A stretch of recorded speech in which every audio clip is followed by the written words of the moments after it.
Hey, this is Daniel Montero, your host today. GW Smoke Break, it's going down. We're at the after party. Today is Tuesday. We're in San Jose. NCAA just wrapped up. We're at the Continental Bar here in downtown San Jose. I'd like to thank Sean Cali-Rye with SVCA for all the work that he's done to put this stellar event together. The camera can't catch it, but it's popping behind us. And I'm here with Kevin Haller. Thankful for you being a part of our growth as a company. And Kevin Haller brings a certain level of expertise that really isn't accounted for lack of a better term, in the industry, and that is, being a CPA. And so, before we jump into the nitty-gritty, I definitely want to share a little bit of your story, and more particularly, how cannabis first intersected your life growing up on a personal level. Yeah. So first, thank you so much for having me. I'm a firm believer in what you're doing, and I'm just honored to be here with you today. So cannabis, my first time, I don't remember my very first time because it took me a few times before I actually got high, and I was asking what does that feel like? And my brother's like, you'll know. How old were you? 14. When I was 14, I took a Greyhound bus from Colorado Springs to Greeley, Colorado to visit my brother at college.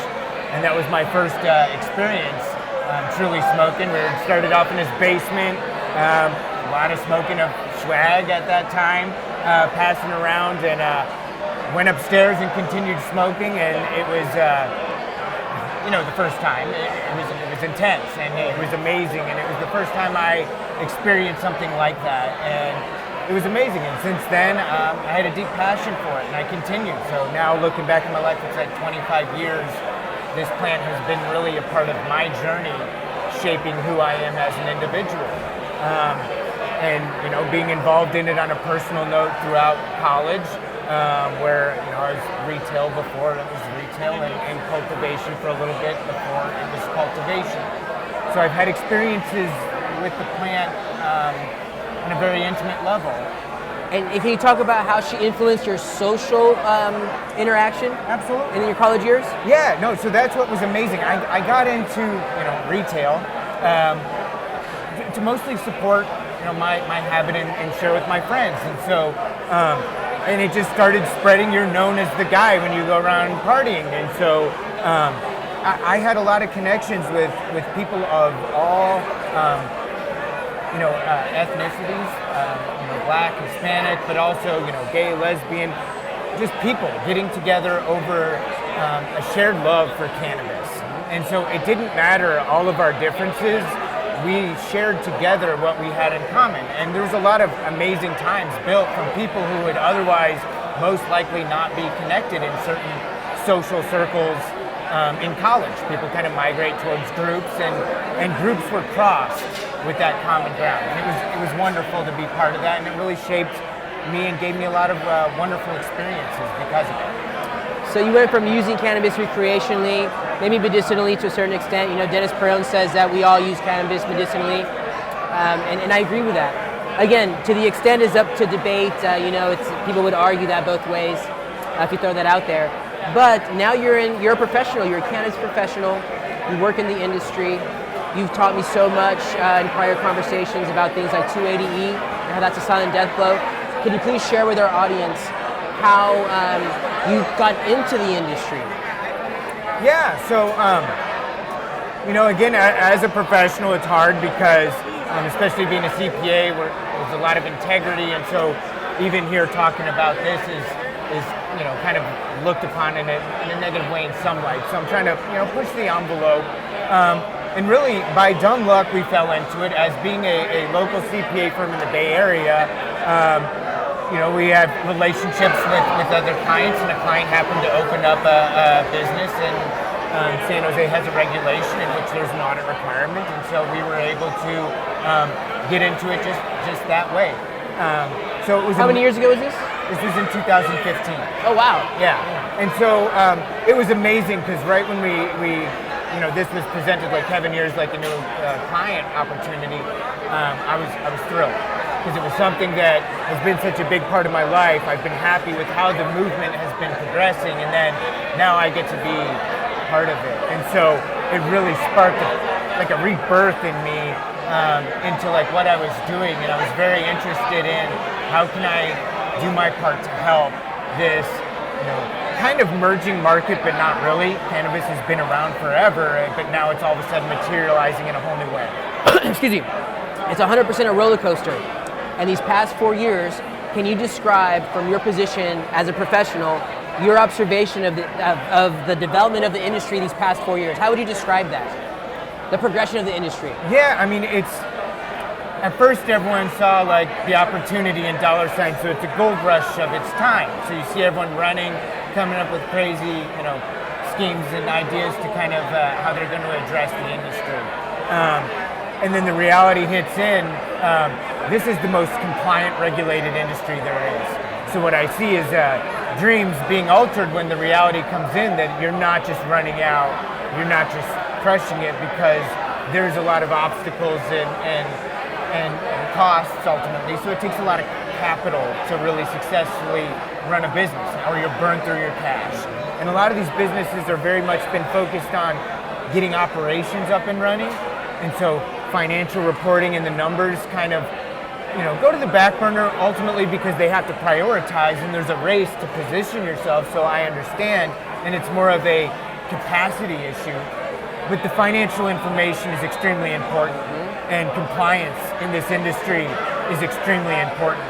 And those who understand that and have been focusing on compliance and navigating compliance properly are the ones that are really positioning themselves for the future. Because right now, what's going to happen is kind of uncertain, but you would only assume that regulators are going to start looking into this industry and start investigating and looking at stuff. And since there's only things like 280E and technically banking solutions are still very challenging, regulators are going to be looking at 280E and not really following the money like a lot of traditional audits, because the money is not paper trail, it's physical paper that you store, so it's very hard to follow and trace sales through. So 280E will be. So just seeing the industry involved, it's like new markets coming on.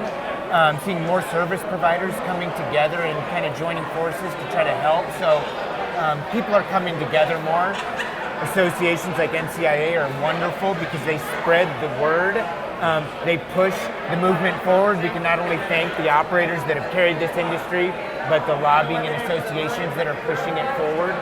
So bringing us together, and like this event, they just get huger and huger because there's a lot of interest in people that want to understand and explore and help the cannabis industry grow.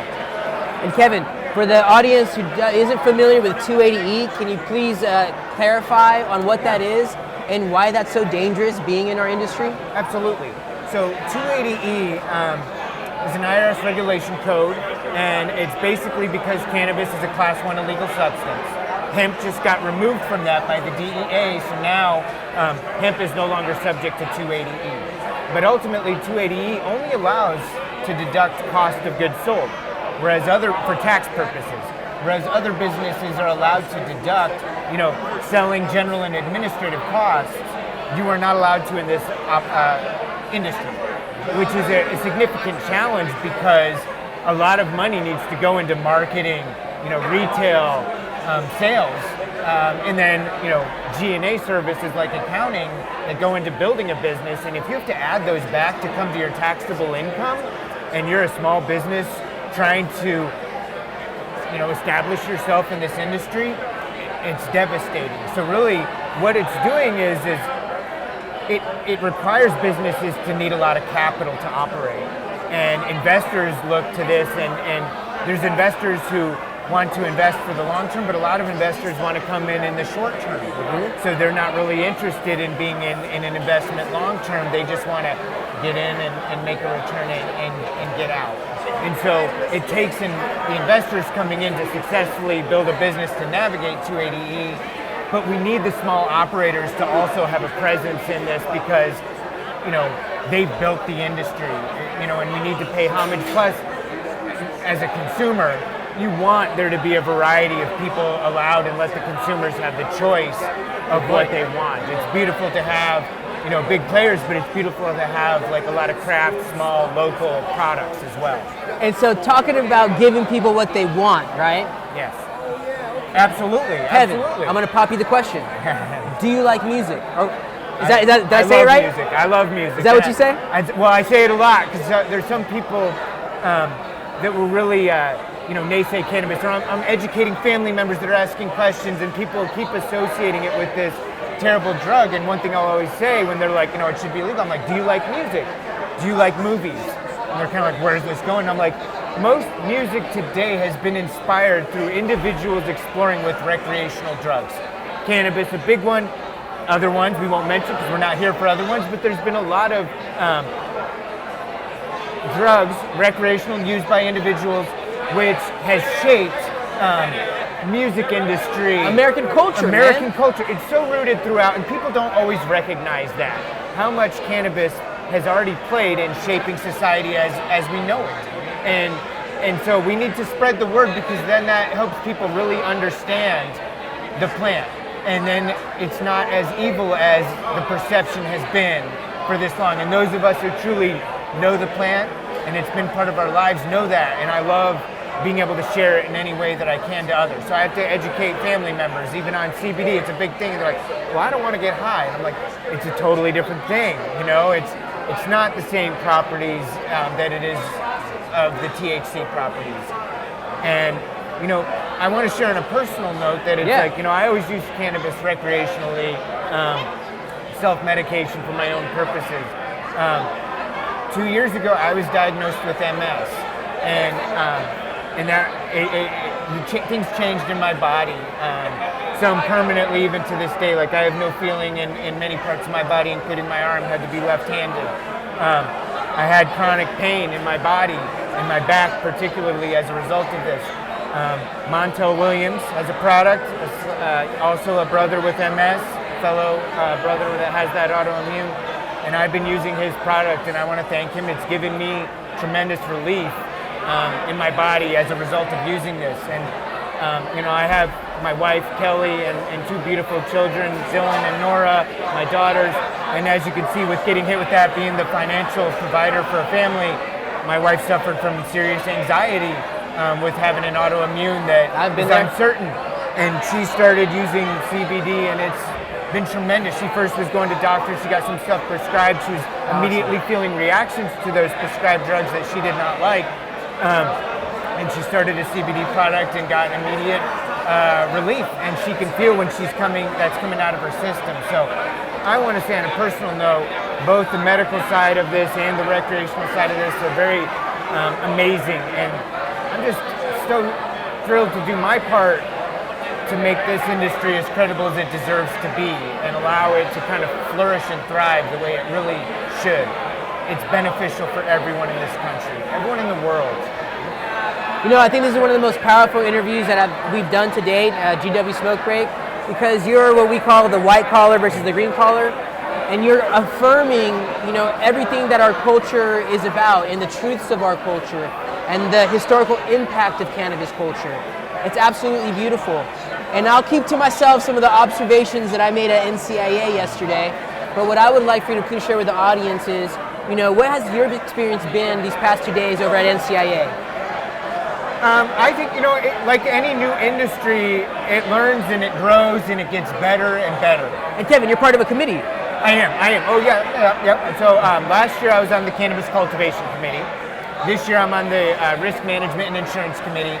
And again, because I love what NCIA is doing to spread awareness, I wanted to give my time to kind of get involved. And it's been wonderful, both years my experience doing it, and just to give my expertise to kind of add value to them, to kind of give content to operators to push along. So it was amazing to kind of just go there and be part of it a little bit more on the inside of things, and then go into the parties and meeting wonderful people that are here supporting this industry.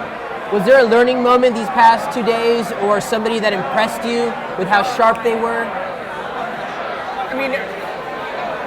It's just everyone you meet different people that do. One person that I just love and respect is you, Dan. I really do. I'm serious. It's like what you were doing for the true culture of this has been awesome, and I'm just so stoked that you are now part of NCIA and can kind of push what it is you're doing through the committee. And just hanging out with you yesterday at the after party was awesome, because it's like what I love about you, and which thing I wish I was better at, is just you can break ice with anybody, and I love that. Like, you can just spark up conversation, and that takes confidence. It's something in you, and you're just a likable guy, and so that's something I emulate from you, and I would love to learn from you and take away. I appreciate that very much. Thank you, Kevin. Thank you. Was there a learning moment that you can recall at NCAA, like something that you didn't know, something that might have caught you by surprise that's happening in the industry? In terms of like your committee experience, you guys were talking, right? Yeah, we were talking mostly about like insurance and the risks within the industry. Is that what you're kind of alluding to elaborate? No, just if you know, from your position as a professional, if a certain conversation caught your attention, or something surprised you, or somebody was coming out of left field perhaps, or you met somebody really cool while you were there. Just trying to pick your brain, your experience. No, I mean, it was just cool. I like meeting the new committee members. It's just great to meet other industry experts. And this one's just new for me because I'm surrounded by a lot of people from the insurance aspect of risks within the industry, so I try to add a new flavor. So that was great. That was a good, moment. But other than that, it's just sometimes it gets a little overwhelming, everything that goes on these conferences. There's a lot of things going on, a lot of people. So sometimes, I can't always recall. I need little breaks from here and there to kind of catch up. But overall, just being here and being part of the overall experience of NCAA has been just tremendous. And besides being a heavy advocate for federal decriminalization, what else are you advocating for in the industry? Yeah, so that's the main one, is what I'm passionate about, is like decriminalization that would take it off the class 1 substance, so that 280 would be lifted from it. But really what I'm passionate about is, with my expertise in the industry and what I observed as a professional accountant is the need for these businesses to have a foundation for their business. Internal controls, governance, systems to monitor, to understand and identify the risks and navigate risks successfully. And that's really hard to do, but it's almost like, think of it as you're building a building, right? If you all of a sudden jump to framing, and you forgot to pour the concrete and lay the foundation. That's what I've been saying. It doesn't take very much to shake that structure and the whole thing to come crashing down. And so what I'm trying to do is help educate business operators now and help people to develop their foundation and framework to be a well-managed business, and so that they can, get enticed by investors to grow and expand. Like, really, that's what it is, and that's what I love with NCIA. And that's one thing. Another learning moment is green collar, white collar. There's the industry operators, and there's a lot of the capital and professionals. The industry's better off the more that those two work together. Mm-hmm, that's right. And that the white collar really listen to the green collar in terms of like the industry and what the industry wants and needs, and help support that through capital and things like that, and giving money and also giving infrastructure, things like what I'm doing with the internal controls. Hey, we want to help your business really thrive. Here's your pitfalls. Here's the obstacles. I like to say we like to turn obstacles into opportunities, right? Because this cannabis industry is riddled with obstacles. But if you really look at it, you can turn it into an opportunity. 100%. And what I've been saying, Kevin, is that any jurisdiction across the country that really not adopts cannabis but embraces cannabis, the industry, it's an injection into the local economy. Absolutely. Ancillary business is going to blow up. Tourism is right around the corner. And so I'm really excited for everything that we're doing. I mean, NCIA happened right here in San Jose. Caliva is right here in San Jose. Jay-Z signed on. We're working on equity. And this partnership that you're talking about, green collar, white collar, it's like the dream team. I think it was '92 when the boys went overseas and they were hooping it up. Larry Bird and was it Jordan and Magic Johnson. And dude, it's the same formula for success now. It is. And what I've experienced is that there's a tremendous amount of ego, I would say, and naturally so, because I think a lot of the participants of the industry are coming from maybe a privileged or maybe dominant social class, so I get it. But it's really cool to see the human will to survive and to succeed really materialize itself through equity programs And that's really, I think, been one of the foundations of cannabis culture is the willingness to risk it all, risk physical danger, going to prison, put yourself at risk in many different ways. And it's that passion that's going to carry through into the future, and that's what I'm excited about.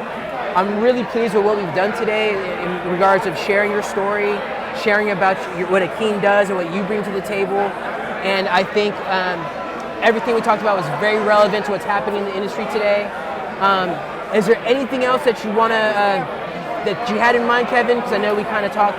Yeah. I mean, before I just give a little bit of spiel on Akene, I just want to, I'm grateful for the people who have risked it over the years to build this industry what it is today. I think we owe them tremendous gratitude, and we need to uplift and honor them because we wouldn't be here today if it wasn't for the people risking everything. And the capital now can come to the table, but the table's been set because of what has been done for decades, kind of in the back. So I'm just happy that it's coming to the light.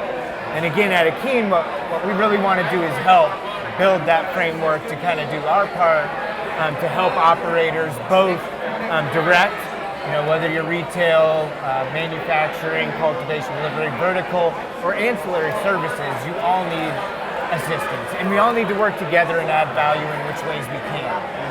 That's ultimately it. Kevin, it's been an incredible interview. I think we're right on time with the time limit that we have. I just want to thank you for your support, man. Your words meant a lot to me. I'm really looking forward to see ourselves grow in the directions that we're moving. And what we're doing is really cool. Just so you guys know, there's about 100 people behind the camera over here at the back of the Continental Bar. Everybody's having a great time, eating tacos, socializing, networking. And we're here, we got our corner cut out. So again, thank you, Kevin Haller. Thank you, Akene Consulting. California Cannabis, alive and well. Absolutely. Thank you.